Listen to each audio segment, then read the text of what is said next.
Some shadows stretch longer than others, casting a chill that refuses to dissipate.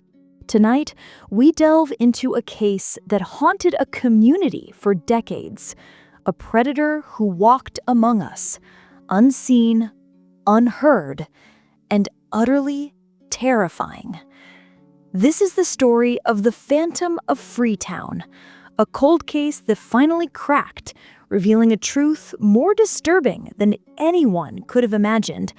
Our story begins on a sweltering summer night, July 14th, 1988, in the quiet, unassuming town of Freetown, Massachusetts, a town known for its historic general store, its scenic woodlands, and a peace that was about to be shattered.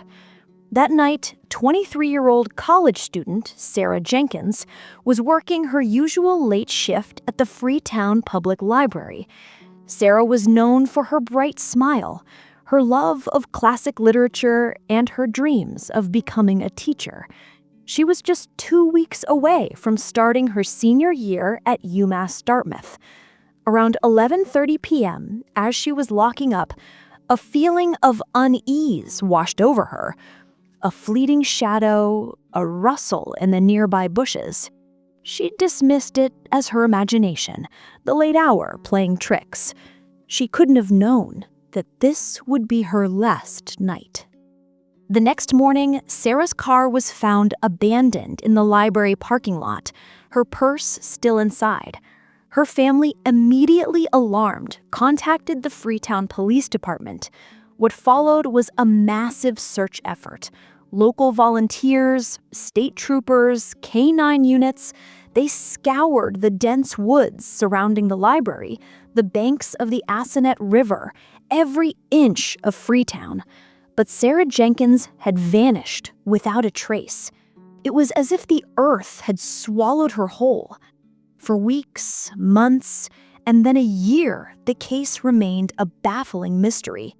There were no witnesses, no forensic evidence, no ransom demands, just a void where a vibrant young woman used to be. The community of Freetown was gripped by fear. Who could have done this? Was Sarah targeted, or was this a random act of unimaginable cruelty? The police had no answers.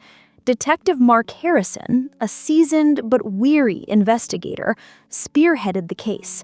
He felt the weight of the town's anxiety, the unspoken question in every resident's eyes.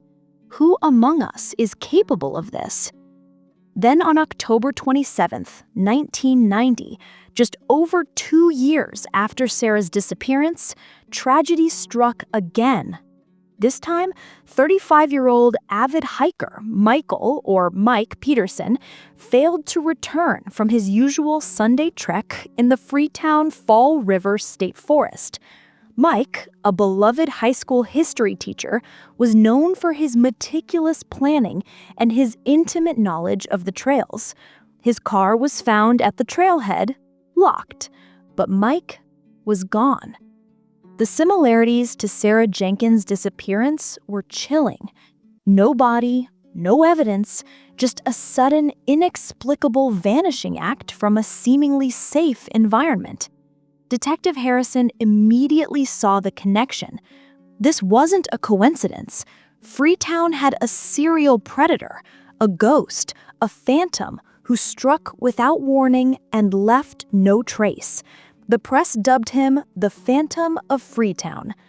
Panic began to set in. People stopped walking alone. Children weren't allowed to play outside unsupervised. The idyllic charm of Freetown was replaced with a pervasive, suffocating fear. Over the next 5 years, 2 more individuals disappeared under similar circumstances. 19-year-old factory worker Lisa Chen on April 5, 1992, last seen leaving her shift at the local textile mill, and 50-year-old postal worker Robert Hayes on June 12, 1995, during his morning mail route near a remote country road. 4 people, 4 vanishings, 4 unsolved mysteries. The cases grew colder with each passing year, becoming infamous footnotes in true crime lore. Detective Harrison eventually retired, carrying the weight of the unsolved cases with him.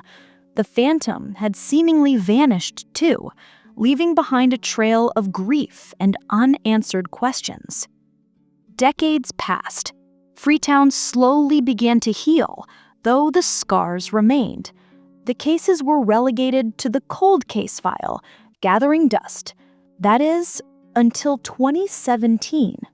A new generation of investigators, armed with advancements in forensic technology, decided to revisit the Phantom of Freetown's files. Led by Detective Sarah Miller, a tenacious young officer with a keen eye for detail, the team began to meticulously re-examine every piece of evidence, every report, every dead end. Their focus turned to the most mundane of items, the recovered personal effects of the victims, specifically a small, almost insignificant detail from the Lisa Chen case: her eyeglasses, found perfectly folded and placed on the passenger seat of her car, despite her always wearing them. This seemingly minor discrepancy had been noted in the original report, but dismissed as unimportant. To Detective Miller, it was a subtle but crucial anomaly. Then, an unexpected breakthrough. A discarded cigarette butt found tangled in the undergrowth near where Robert Hayes's postal vehicle was discovered in 1995 had been preserved. Thanks to advancements in DNA extraction from degraded samples, the new forensic team was able to pull a partial genetic profile. It was a long shot, but it was something. They uploaded the partial profile to CODIS, the National DNA Database. Days turned to weeks, and hope began to wane. Then the call came. A hit. Not a direct match, but a familial match. The partial DNA profile indicated a strong familial connection to a man named Arthur Vance, a resident of a neighboring town, Berkeley, who had been arrested for a minor assault charge in 2015. Arthur Vance. The name sent a jolt through Detective Miller. She cross-referenced every single detail. Arthur Vance was 61 years old. He worked as a long-haul truck driver for decades, and crucially, his roots often took him through Freetown. The investigation began to dig deeper into Arthur Vance's life. What they uncovered was a life of quiet desperation, a man who kept to himself, known to be meticulous and methodical in his work. He had no prior violent offenses on his record, just that single assault charge 2 years prior. It seemed impossible.